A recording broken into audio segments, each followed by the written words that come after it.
Hello and welcome to Critical Line Item. My name's Tom Ravnick. Thank you for joining me for this first podcast of 2024.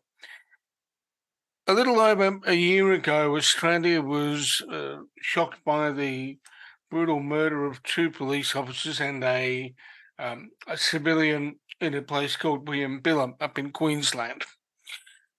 That particular incident has brought a focus on extremism, has brought a focus on the consequences of people believing particular ideologies and how individuals fall into a, a political and ideological rut to the point where they're prepared to kill. There is a book out now called The Wieambilla Shootings. It looks at the Wieambilla scenario, but also explores a range of other themes related to extremism and radicalisation. The author, John Kerr, who's done a fair bit of writing in the area of true crime, has delved into the Wieambilla situation and joins me to talk about that and then possible issues for policymakers going forward. John, thanks for making time today. Thank you.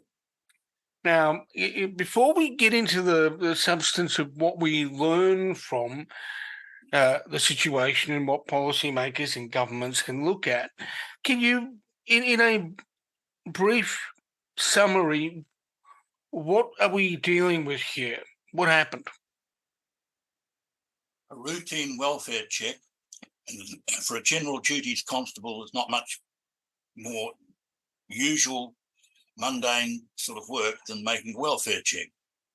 It was not the first one that had been made, but on the 12th of December 2022, 2 carloads of police from Tara and Chinchilla police stations converged on 151 Waynes Road, Wieambilla, a remote place in what's called the Wieambilla blocks, a rural setting, to say the least. They parked, got out, and the 2 Tara cops, Matthew Arnold and Rachel McCrow, making their way towards the building, the farm buildings, were shot, and a hail of bullets wounded a constable from Randall Kirk from Chinchilla, and Keely Brough, escaped physical injury and got into the scrub. Shooting continued. It seems that the killers went to the down bodies of Matthew Arnold first and shot him with his Glock, took his radio and his gun, then killed in an execution style Rachel McCrow, and fired an awful lot of rounds at Randall Kirk.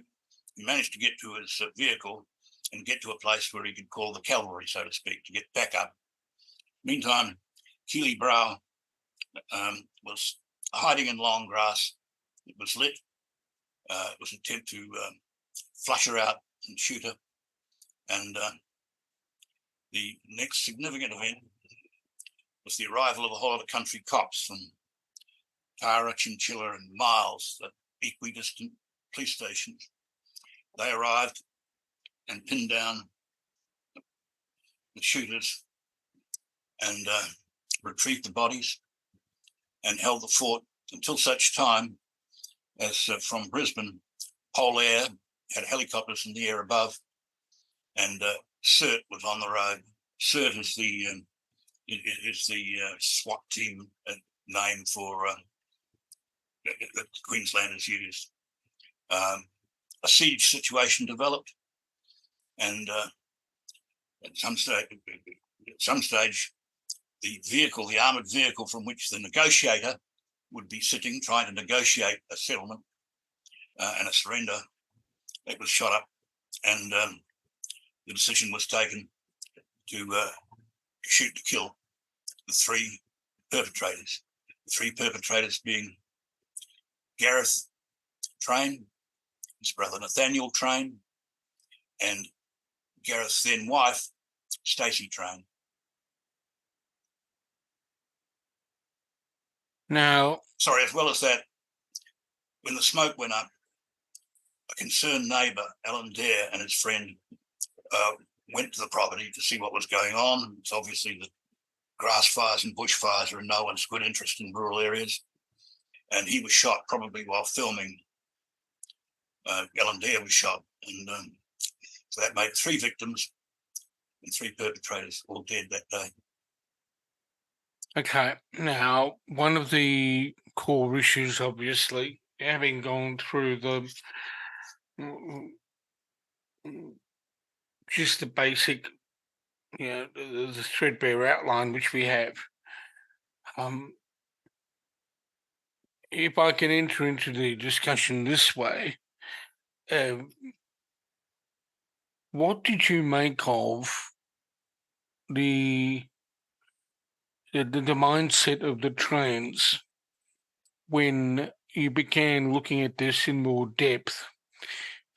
Because it would, the rationale behind them doing what they were doing on that property and the preparations they were making, to any normal, reasonable person, is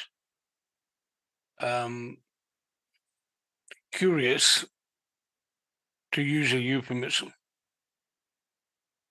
I would say bizarre, still a euphemism. It's weird. It's extremely strange. Now, what did you find when you started looking at it? What were the underlying themes that you drew that revealed themselves as you began to reflect on this and write about it? First of all, psychologically, Gareth Train, the older brother, was a dominating personality, bully, arrogant, and a great believer in the stuff he was reading online. His brother Nathaniel had a massive heart attack, which seems to have affected his judgment and his mind and his behaviour. He changed it greatly.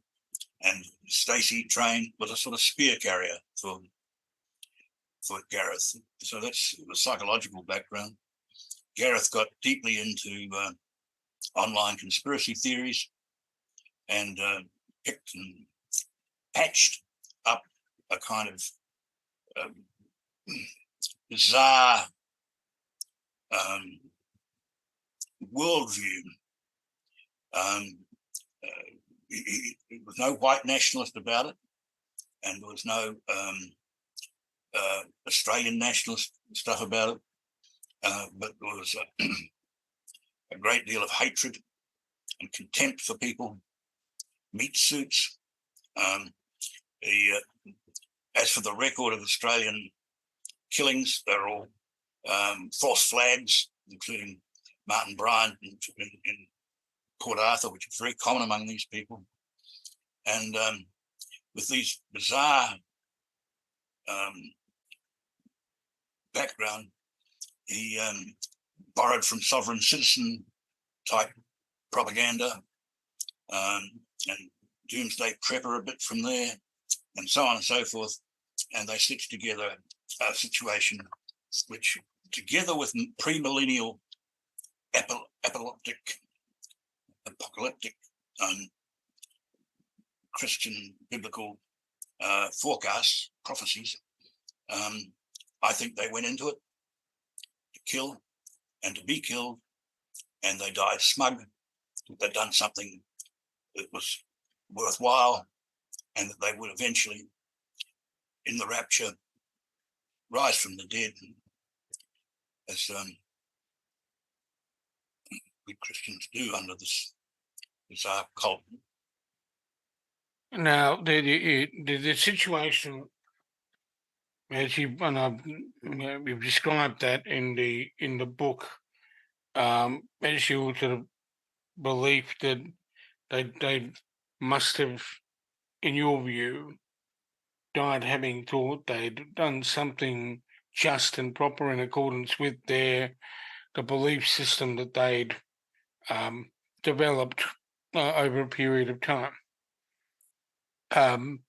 These things don't happen by accident, do they? There is always some form of connection or sharing of views and information.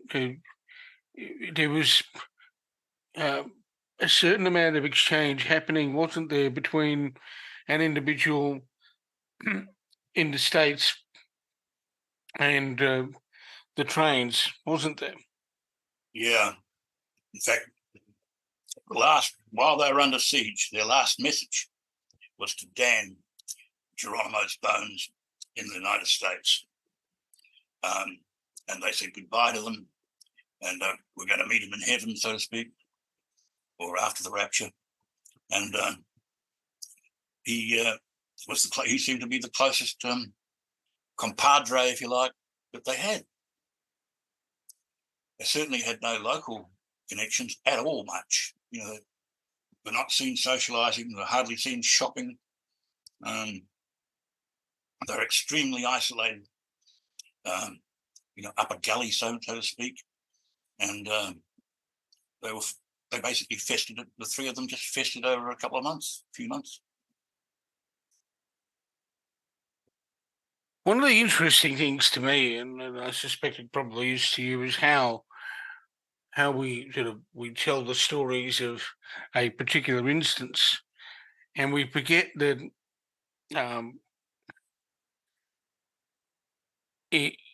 we, in a situation like the one you describe in the book quite well, we confront something that is extreme in the in the outcome, but also in the ideology. But not everyone that believes kooky things goes out of their way to commit murder, do they? No, and not only is it extremely rare for them to do so, it's very rare for them to it's relatively rare of them to get out on the street and protest. It's relatively a small number of them that ever get offline with their opinions. And and I must say, geeing one another up and agreeing a lot. Yeah, I think the interesting thing for me, having studied the area of extremism and radicalisation, is that while we're focused on particular events, what we sometimes forget, because of the way things are reported and because of the fact that there's this wall of sound and imagery while something is contemporary, and we forget that we're actually looking at an instance that is awful, but when we're talking about radicals and radicalisation and activity of this kind, the research tells us very few people actually, take that step of converting that radical view into action. In your research, did you find any other other kind of example of where this kind of thing had occurred, and that other people have sort of picked up and run with it? Because this one in Wieambilla is one out of the box, I think.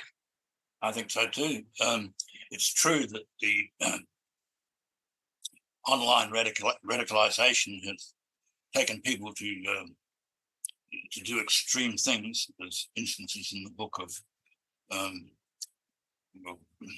seemingly quite normal father who changed, took his daughter from the state he lived in the United States to Mexico and killed her because he thought she was going to turn into a reptile. I mean that's just bizarre. But if we look at the number of people who believe that there are reptiles running the world, there's great many of them, but not very many of them kill their daughter to stop it from happening. Yeah, I think and anyone listening to this will be able to pick up some research by experts in radicalisation. Some of the most useful stuff has been written by Clark Macaulay and Sophia Moskalenko. Their book on called Friction is useful, and there's a range of other books they've got. But there is a paper in particular that came out in 2021 where they talk about research done on extremism, and they're grappling with the way government should deal with things like Islamist um, ideology or QAnon or far right, and the conclusion they come to, based on their research, is that if you police ideas, if you police thought, you're going to be wasting a lot of resources. You need to find a way of policing those that are actually doing or more likely to do harm. Um, when you bathe, as you have in a fact pattern and in a bunch of reading, looking at this area of extremism and radicalisation, what are the things that you believe, John, a policymaker or policymakers should be looking at when they're dealing with the area? I wish I could answer that question. To sort out the weevils from the flower is very difficult, and we're getting, I suppose we're accumulating more and more of the real life actor outers, and perhaps something will emerge, but the blood toll will be awful. But that's the recommendations of the two scholars you mentioned in their work on QAnon, perspectives on opinion and activity. Their work's quite solid, and other academics have also indicated to me in the past that the actual problem of people who act on belief is smaller than is generally thought about, and part of the issue, I guess, is media coverage. Now, there are other, aside from the ideological stuff, which we've kind of covered off, there are some other practical steps that have been considered and looked at by governments in Australia to try and minimise the ability of people to carry firearms between states, etc. Do you think the National Firearms Register would help minimise the kind of thing we saw happen here? Well, if there was a register and it was routinely consulted, the cops from Tara and Chinchilla would have been prepared. They wouldn't have been ambushed. They'd have gone there or not gone there or done it differently, perhaps, if they looked it up. But I do think the National Firearms Register should be applauded as the previous Premier of Western Australia called it a no-brainer. He wanted to go ahead, and it is going ahead. It's a bit behind time, but it's still going ahead. There's an awful lot of things to make the national gun ownership situation not state by state, but a national one. There's a whole lot of things like silencers, flash retardant devices, and all sorts of things that have got to be either in or out, and so on and so forth. I once thought, when I was doing it, I thought it would be a good idea if the first time every new rifle was imported, or perhaps even made here, it could be test fired and the bullet 3D modeled by the police and put on a data system so that bullets from that rifle could be, I'm talking about rifles, things with rifling in them, could be perhaps identified, but it turns out that that's beyond the reach of modern ballistics. I guess we have a couple more areas to touch on before we leave this particular situation. And I guess when you dive into something like this, there are things that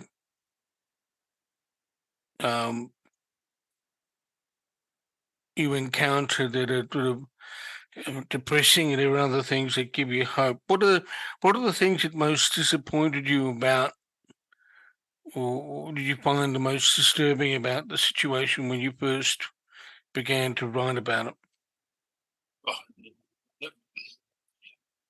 the terrible, horrible unfairness of two people going about their routine job and just meeting basically hatred in the form of bullets and shotgun blasts. I mean, that's it. I mean, it is extremely rare, and that's one of the reasons why it's so horrible. It doesn't happen too often, thank God. Is there anything in all of this that you've written about from which we can, as a community, derive any kind of hope? Well, there's one peculiar thing in this country. Literary men and women, when they've done everything else in the Western canon, often write about Troy and the Troy legends. Ulysses' journey or the siege at Troy and that sort of thing. It's very common. And but in Australia, if you've got an illustrious literary career, you end up writing about a man called Ned Kelly, who's a cop killer. And I think, about time we took a bit of a look at the Ned Kelly myth. He's one of the least admirable people I can think of. And shooting cops in cold blood and planning to kill more of them is just awful. And we need to take a look at ourselves. There's been some extensive work done on Ned Kelly, if we can expand briefly on that, by a range of authors. There was one book that I looked at not so long ago that looked at the clearly de-romanticising Kelly and essentially saying that Kelly, given the circumstances, given his manifesto and given his activities, was probably one of the more prominent terrorists we've had in the country. Well, 3 dead cops and the plan to bring down a train full of, engineers, firemen, cops, black trackers, horses. The hero of the Kelly's Last Stand is the school teacher who conned the Kellys into letting them go back to do something or other, and who got home, got a red rag and a lantern, and went out and stopped the train from coming over the bridge. I mean, there's a clever man, brave man, public service of heroic kind, and we've all forgotten his name, including myself, unfortunately. Well, what's his name? Something, if I recall correctly, was it Thomas Kerner? Yeah, that's right. His name was Kerner. That's right. And it's interesting that we go back to that point of Ned Kelly, given the circumstances of Wieambilla, given the contemplation of a range of things that Kelly had in mind. It's almost as if, as you say, we need to take a good look at ourselves in terms of who we glorify and who we build folklore around. Well, if you're looking for heroism at Wieambilla, as I point out, SWAT teams are not exactly what you'd call the humblest of men, and they don't look at us, look at them, and pointed to the country cops who went out. We still don't know how many long arms they had. We don't know much about it at all, but from the Miles police station, from Chinchilla and Tara, they sealed that area and made it possible for Keely Brough to come out of the burnt grass and contained the thing until such time as the cavalry, the big guns got there. There's heroism there. We can admire these people, without any trouble at all. But they went to the aid of their companions, and they did it without being idiot heroes of any kind. They had no woundings or fatalities or anything like that, and they contained the trains. And that's something to really admire. Yeah. I've been talking to John Kerr, who's the author of a new book called The Wieambilla Shootings, the true story of a long-prepared ambush by religiously motivated conspiracy theorists. The book is now available. It's been published by wilkinsonpublishing.com.au. If you're interested in the whys and wherefores of what went on in Wieambilla, by all means, have a bit of a look at that when you've got a chance. John, thank you so much for taking the time to chat with me today. Thanks for the invitation, Tom. Absolute pleasure.